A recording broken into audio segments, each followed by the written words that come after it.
Welcome back to my LEGO Classic 11036 Optical Build series.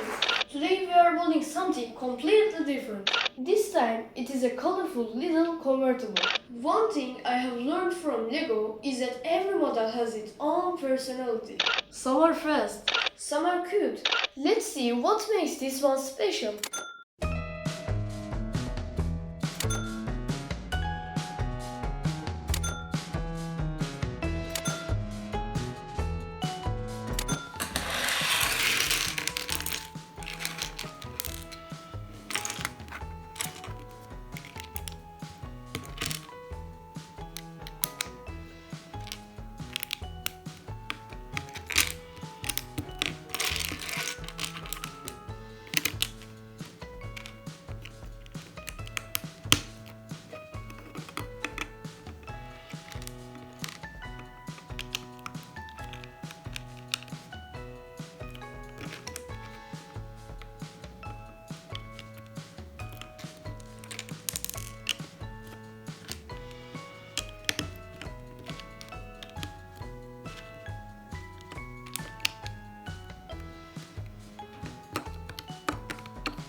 Finished! I really like the bright colors on this car. It feels fun, happy and full of energy.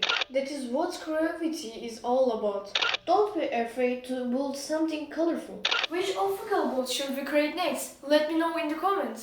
Thank you for being part of my LEGO journey. Every video starts with an idea. Every creation starts with a single ring. And every dream starts with believing in yourself. Until next video, keep building.